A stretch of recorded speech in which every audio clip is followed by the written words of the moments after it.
From the plains to every town, we're building futures, breaking ground. Teachers rising, voices strong, leading change where we belong. It's about the hearts we raise, lighting up the brighter days. Kansas leads, we stand together, stronger now than ever, ever. Learning, growing, planting seeds, shaping tomorrow. Kansas leads. Tomorrow, Kansas leads.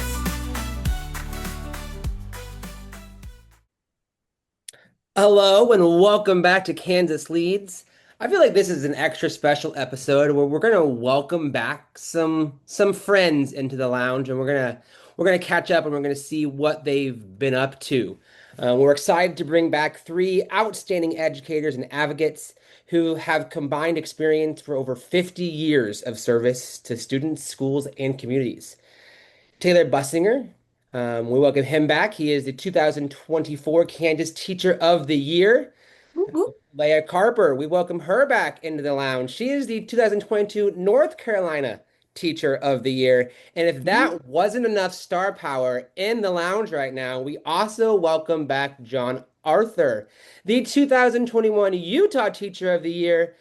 And I'm really excited to get going. We're going to catch up. We're going to see what they've been doing since they were last in the lounge, how they've continued to influence, some in the classroom, some outside of the classroom, but they are all still advocating, inspiring, and educating along the way. Welcome back, you guys.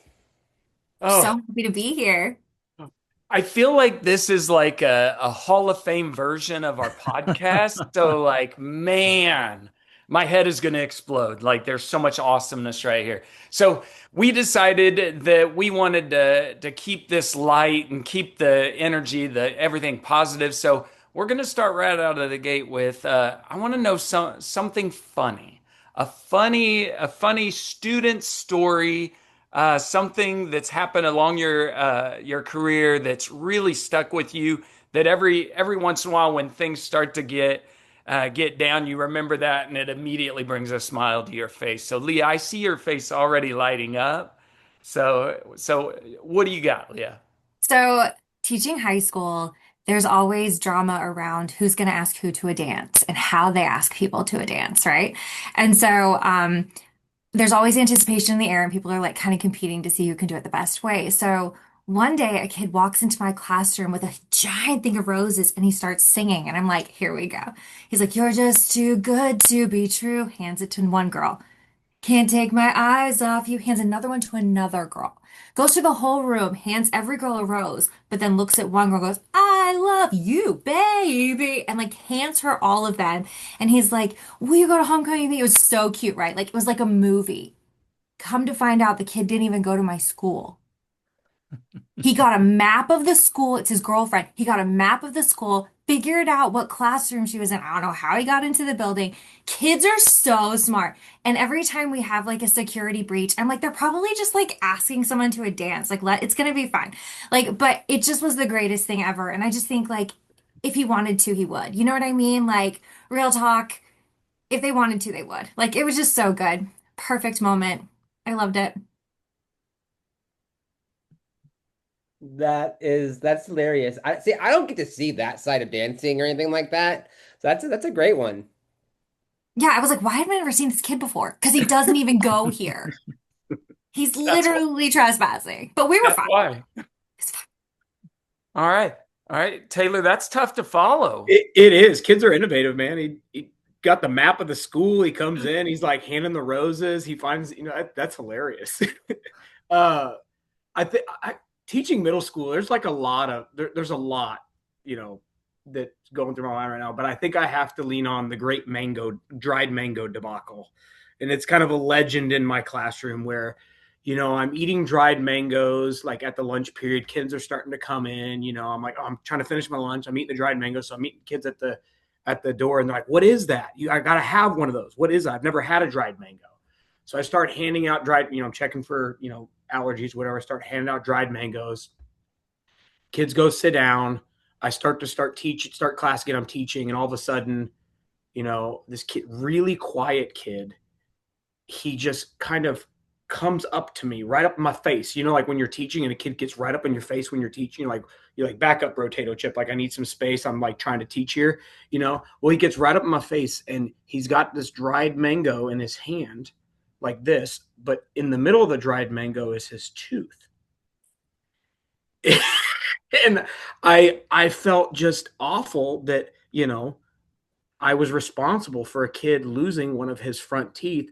But it to me, it's just like it just epitomizes middle school. And I just think it's, you know, hilarious and funny and goofy. And the kid is incredibly brilliant and funny and all the things. And he was a good sport about it. But yeah, so I am the dried mango debacle. I am Taylor, I responsible for a feel kid. I feel horrible after in reflection after thinking about that because I teach kindergarten. So obviously, like we're losing teeth left and right. So like when I hear that, I'm like, yes, but then I'm like, oh wait, Yep, he's a that's eighth grader. probably a That's yeah. a permanent one. Yep, that's not coming back. So that is the great dried mango debacle. So, I'm sure we can get him one 3D printed or something though. you know, something like that. Getting three for all things these days. John, you know you got some stories. I got stories, and I'll be honest. When I saw this question, I was like, "Man, what's the craziest, funniest story?" But I'm not even gonna go for that. I'm just gonna share the first funny thing that happened to me in the classroom when I started teaching 13 years ago. I was going through the role, and you know, I teach in a beautifully diverse, culturally rich community in Salt Lake City, and so I had some names on there that I've been practicing, and there was one kid's name. It was D apostrophe O-N. And kids all come in, first year teacher. I had that energy. I was like, okay, guys, let's make sure everybody's here. And I just started going through the list and I finally got to this kid's name. I said, and is it Don? And this kid just shout, yo, man, my name's Dion. And I was like, oh man, I've already lost control. I don't know what's happening now. And that was like 2 minutes into the day, and it's all been uphill from there. It's all been a fabulous, beautiful journey. But that was the first time in the classroom I one had to stifle my own laughter, and two, I was like, I'm in trouble. I don't know what to do now. So what you're telling me, you lived the real life Keenan and Peele skit. I Hey, did. Before Ron. that was they stole it from me. I had Balake. Oh, check in his office. It's funny. It's like that's one of those skits. Like I can quote like even my some of my students understand what I'm saying. Like that thing's lasted the test of time. That skit has. I'd say my funny story. We were on the playground, and we have a big playground, and then there's a huge field, right? And that's where they play. That's where they're supposed to play soccer and football and all these things. And I'm monitoring the playground, and a student runs up to me from the field, all out of breath, and he's like, "Mr. Ulick, Mr. Ulick." I'm just gonna make up a name. Dom's down. Dom's down, Mr. Ulick. I think he broke his leg. I was like, well, hey, are you a doctor? He goes, no, but my mom's a nurse. He goes, well, I don't think we need to be making medical diagnosis. Let's go see how Dom is. Like, Dom was fine. His leg wasn't broken. Actually, Dom started walking back up from the field. So we were good, but All right. Do we have strong stomachs on this pod? Is that okay? Okay. I had my second year teaching, again, teaching kindergarten, and we had really nice tables. And I had a kid come in early in the morning and he said, my stomach's not feeling really good. And I said, that's okay. We'll get this trash can. We'll set it right beside you. If you get sick, turn and go in this trash can. And of course, a couple minutes later, he got sick. He did not go into the trash can. It went on the table and it was whole green beans within the yes. So again, like that kind of stuff doesn't bother me or anything. So I'm like, hey, I got this. My kindergarten aide is at the back of the room, like can't get far enough away from it.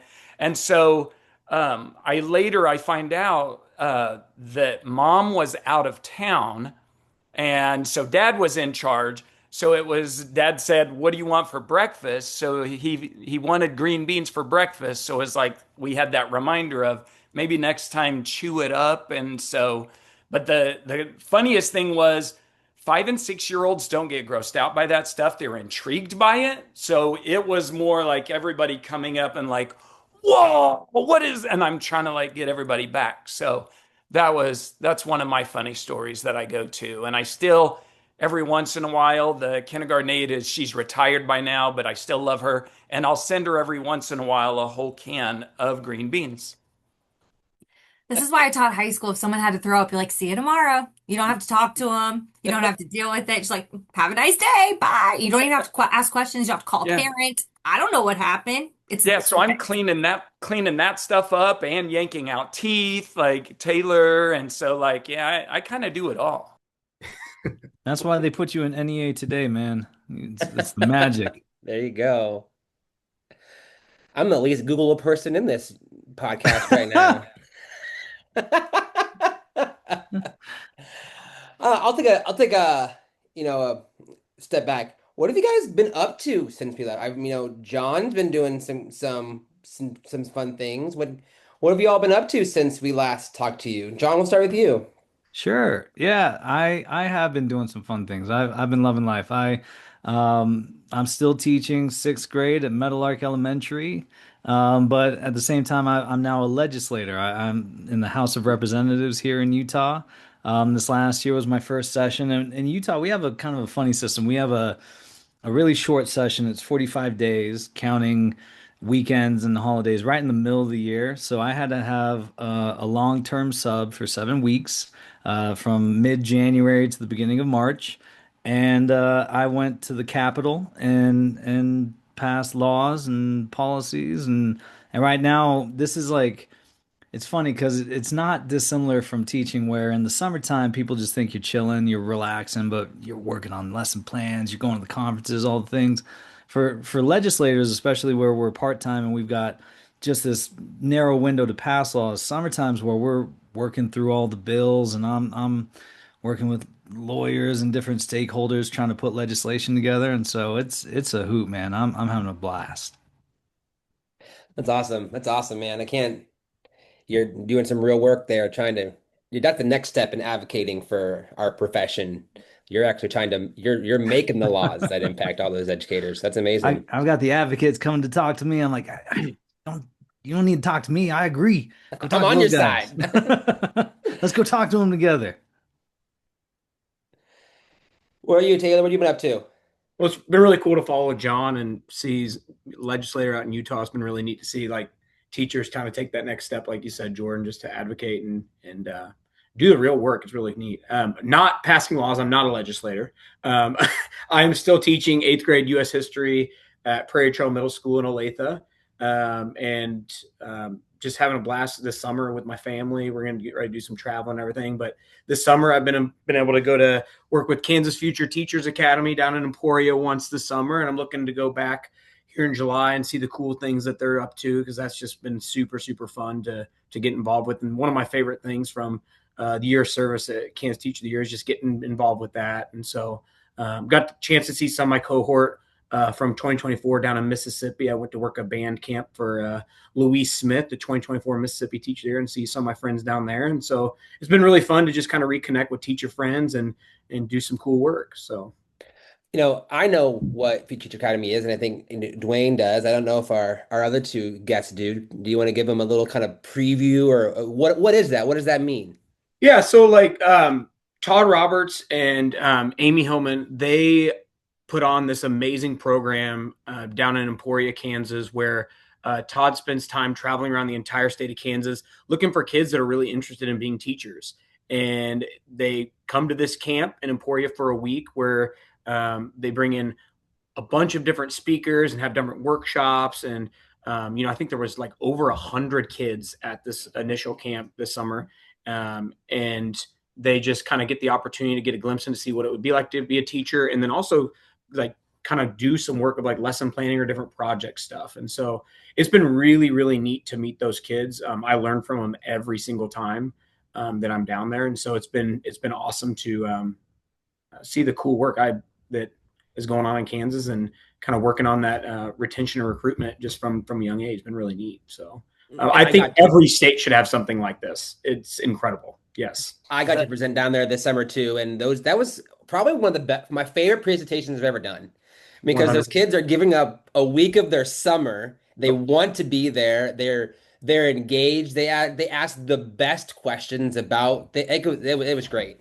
Yeah. And the energy that they bring, like, oh my, it's mind blowing.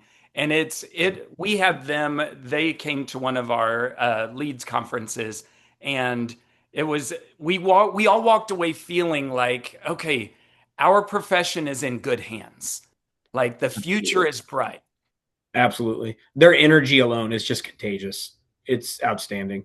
I was down there talking about dynamic dialogue and just like, different conversations. And one thing that just stuck with me one year as a kid just said, are you open to critique on that idea?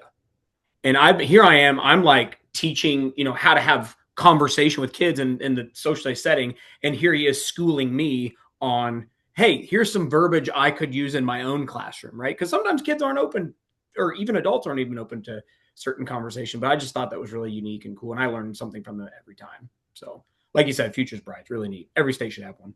Kansas Future Teachers Academy. There's my plug.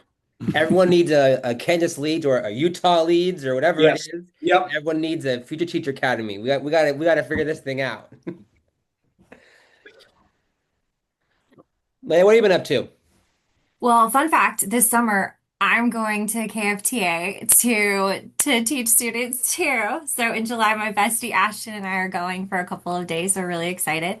I met them at the Leads conference. They were like, "You have to come back," and I was like, "I'm happy to do that."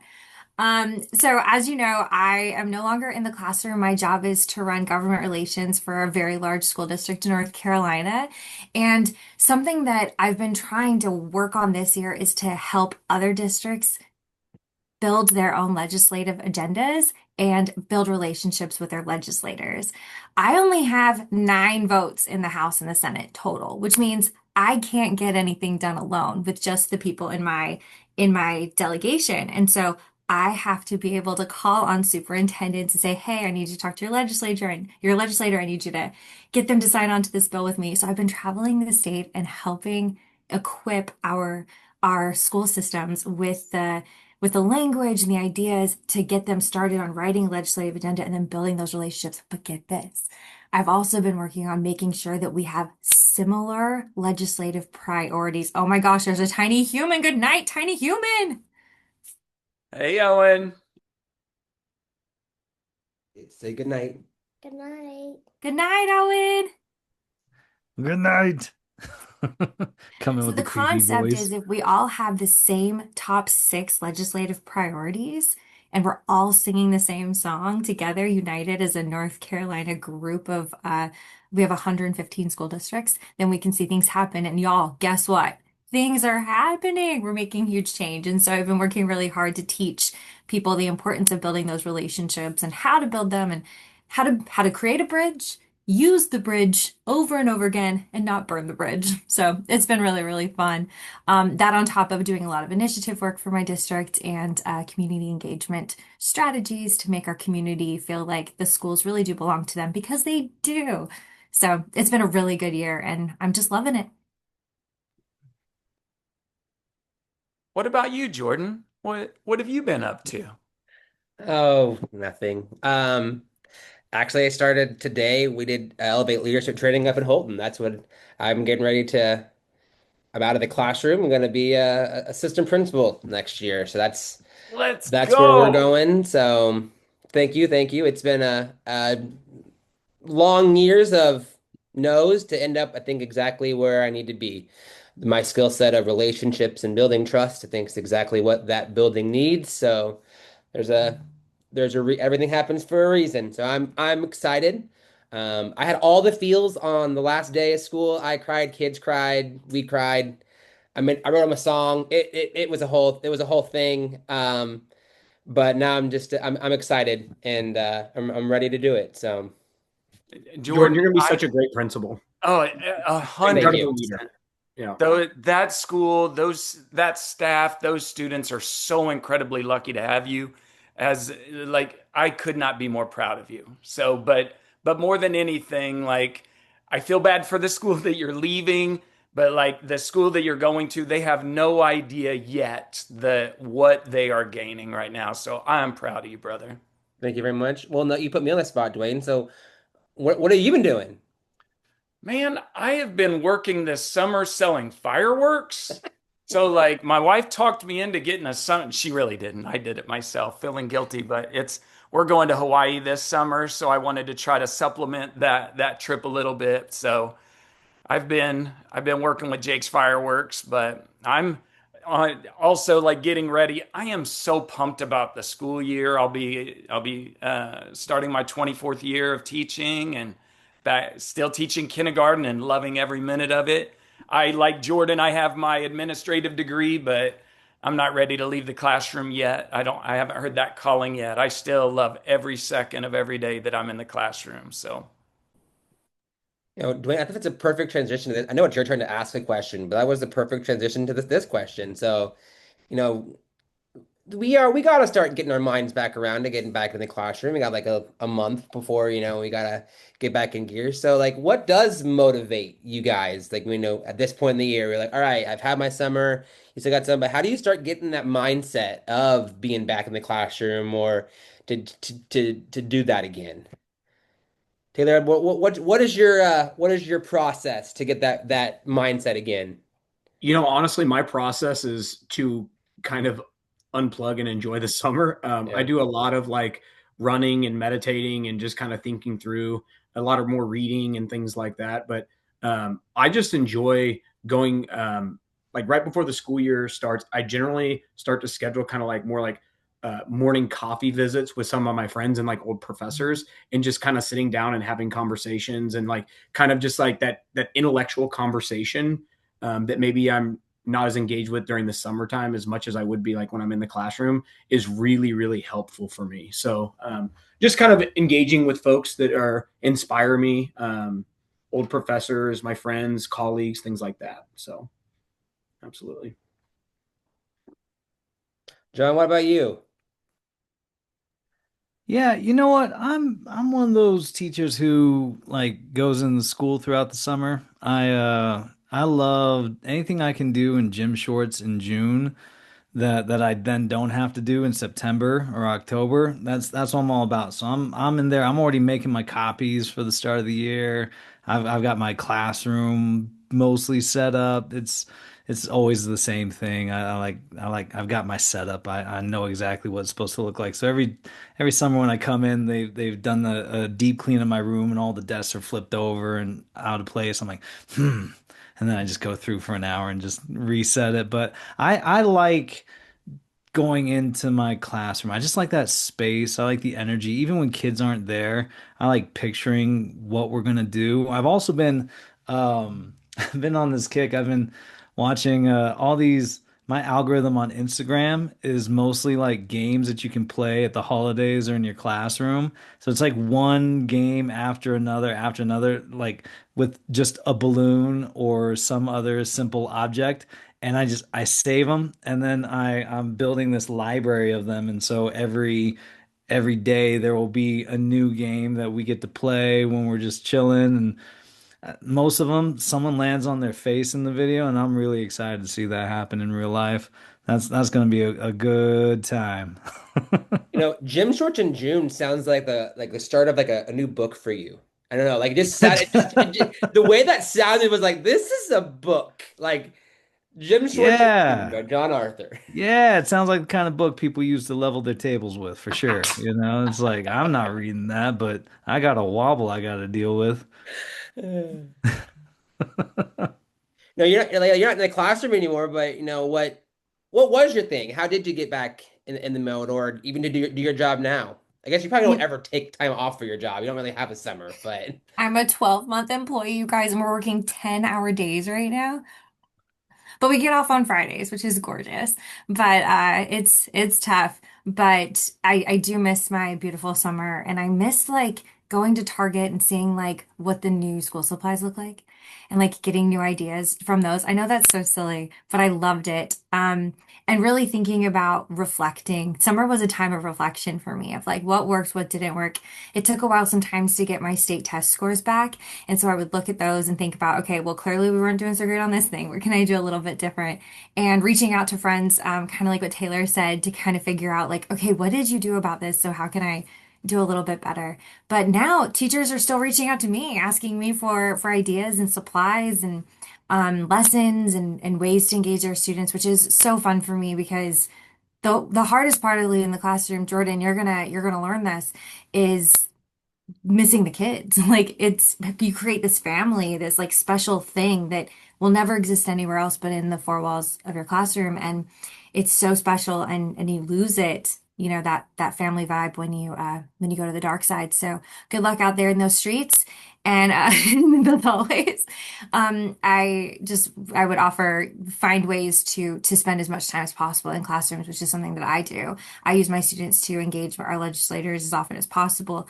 And that really helps. It helps a lot because the best part of our job are the students that we serve. So But it's funny you say that. I actually, one of my goals next year is I want to form relationships with my staff that I can go teach with them in a non-evaluative way. Because the purpose of that is I think as administrators, we have to stay grounded in what it's like to be a teacher, right? And the farther you get out of the classroom, you become the assistant principal, then you become the principal, then you go to the central office, you've lost that groundedness. And so as much as I can stay grounded in what it's like to be a teacher and build those relationships and just be with kids, because that's what we do this profession for. That is one of my goals. So good. Keep that up. And we'll remind you, we'll hold them accountable, okay? Dwayne, what question do you want to ask? So let's we've talked a little bit about like what you do to get ready.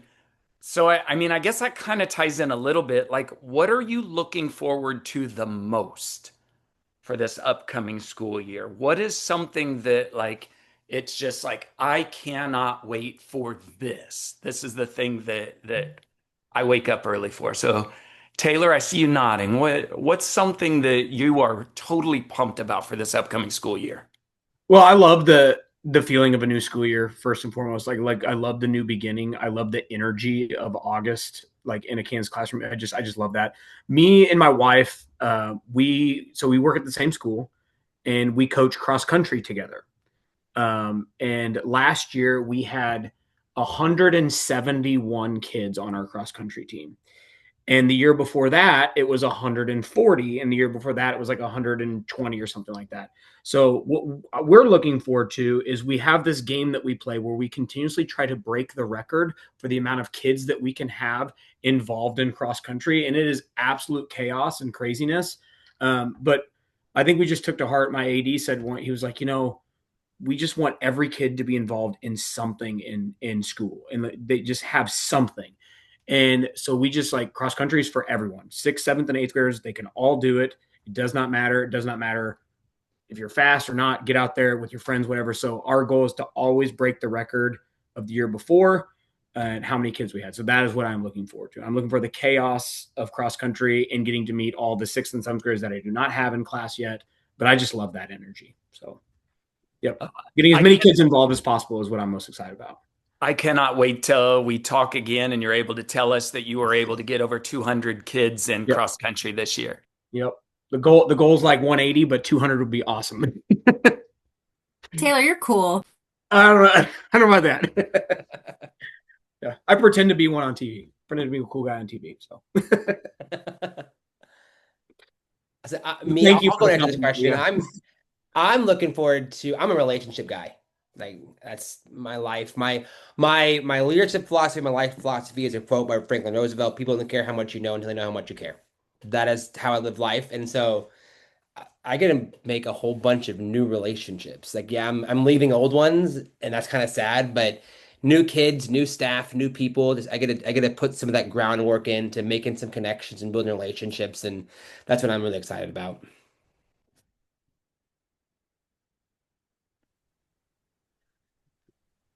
John? about you?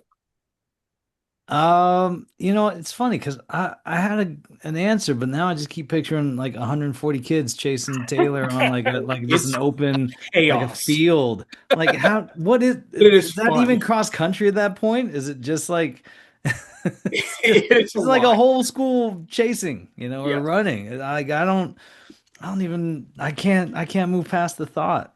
I'll say that I'm kind of on a playful note. I am really excited because last year I we haven't had tetherball at my school in years, like years and years. And then this last year I bought a couple of tetherballs. And I just put them out there, and I taught my class how to play tetherball, and I just assumed that it would be fine. And then I came out the next day, and both the tetherballs were gone. And I was like, I've been robbed. Someone stole my tether balls. But it turned out that these younger kids, like third graders, had been sitting on them, and then they popped off. And I went to these third graders. I watched the security camera footage, and I was like, I know those kids. So I went and I found them. I'm like, what did you do to my tether balls? What was up? And they're like, what do you mean? I'm like, you sat on them. They're like, what are you supposed to do with those? I thought those were swings. I thought you like swing around the pole. Cause they just don't know, like the pandemic messed kids up. They don't know a lot of these games that we used to play. And so I'm excited to teach kids games that were lost during the pandemic. Like I'm gonna teach tetherball, foursquare, all these games that are just epitomize childhood for me, and I want to bring them back like an archaeologist, There and you go. I can't wait, man. I love that. I loved a good tetherball game. It's Mm. that 90s Yep. summer vibe. You're just Oh, going to carry it yeah. on through the school year. Yep. Yes. Hmm. Yes. That's hilarious you say that, John, because the exact same thing happened at our school. We have two playgrounds. We put up a new tetherball pole on each one, and Hmm. both of them came down. And it was just because they didn't know. We Yeah, had the same thing. We had the teachers going ballistic and like, how could they do that? And it was like, but did you teach them how to use it? Well, no, we exactly. just assumed that they knew. Yeah, no, See, they A saw a ball metaphor on here, rope. guys. There's a metaphor here, and you can use it in advocacy. Remember this. here's our thing. Our kids play Foursquare, and I love Foursquare, but I don't play them because they make up their own weird rules. Mm. Like all these rules, like no, no, no. What is an atomic bomb? I don't. What? No, no. No, that's not how you play. House Jordan's a rules. Foursquare purist over here. See, we are down here to our last 7 minutes. There's two questions I want to ask, but I think I'm gonna go with this. I think we're just gonna have to have you guys back sometime, and when we can keep this conversation going. But I really like the last question, and that is, education is still worth it because it's a little bit heavier, but I think there's why is our job important? Why is the work still worth it? Um, Taylor, I'll let you start that one. Why education is still worth it because.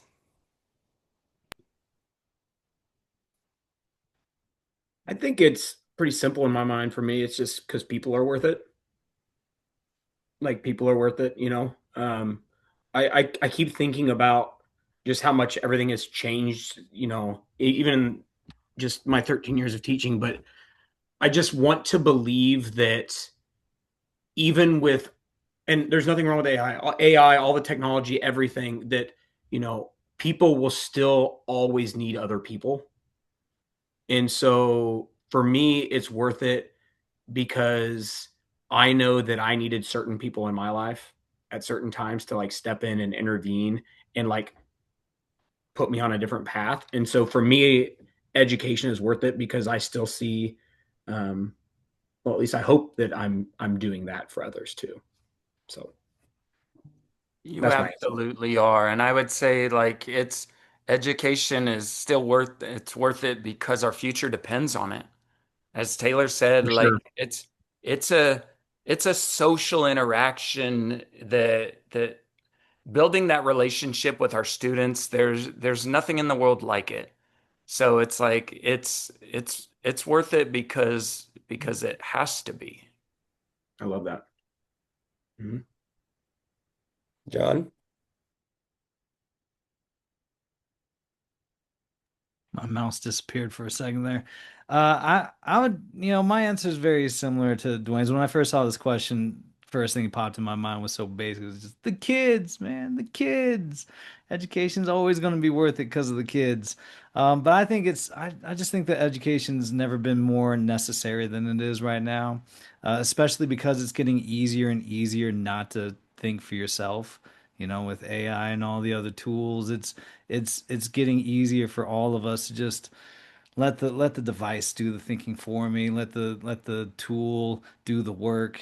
And I want to spend as many years as I possibly can just teaching kids how brilliant they are, and how the things that come out of their minds will never be matched by anything artificial, and that they are the closest touchstones that we have to magic and inspiration.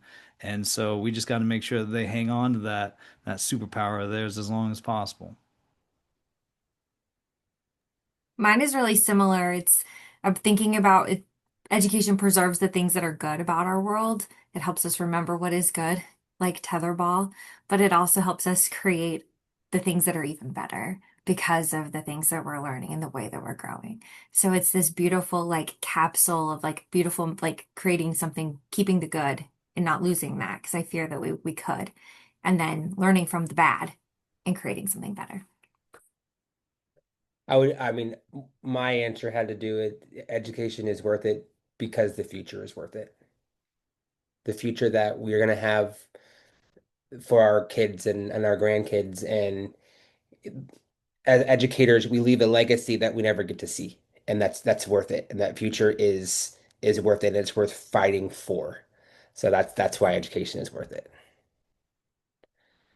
So with that one, Dwayne, take us home. I absolutely love you guys. This has been so phenomenal. Like as Jordan said, we absolutely have to do this again. So, and again, Jordan, so proud of you, brother. So, from our classroom to yours, we see you, we get you, and we're right there with you. Keep changing the world one child at a time. We'll see you next time in the lounge.